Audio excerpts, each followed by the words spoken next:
83 წლის ნელი გერგედავამ სამეგრელოს ზემოსვანეთის საოლქო პროკურატურის წინ შიმშილობა დაიწყო. მისი თქმით, შვილიშვილმა მოტყუებით საკუთარი სახლის გასხუსების დოკუმენტზე ხელი მოაწერინა და უსახლკარო დატოვა.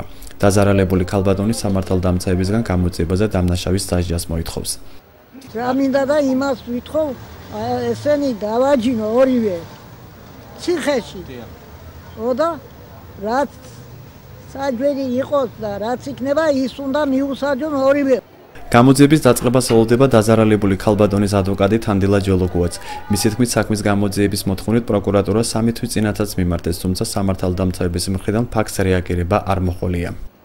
მისი მოთხოვნა გამოძიებაზე ჭეშმარიტების დადგენა და უადო შიმშილობა იმისა, რომ პოლიციის მხრიდან არავითარი რეაგირება არ მოყოლია, ვინაიდან ამ ქალბატონის ოჯახის ნივთები ზუგდისრაიონის სოფელ ოროლუში იმყოფება და სადაც შეუძლია ამ პიროვნებას ამოიცნოს თავისი ნივთები, მაგრამ ჯერჯერობით არავითარი შედეგი ამას არ მოყოლია და ხა ჩვენ განცხადება შევიტანით სამეგრელოს ზემოსვანეთის ოლქის პროკურორთან ბატონ გიზოვილოვასთან და ბატონ გიზოვილოვას იმედი გვაქვს მასზე, რომ სამართლის საქმეზე უნდა წავიდეს ჭეშმარიტი და სერიოზული გამოძიება. ნელი გერგედავა მოგვიანებით ზუგდიდის რაიონულ პროკურორ ლევან სალიას შეხვდა და მისგან საქმის გამოძიების დაპირება მიიღო.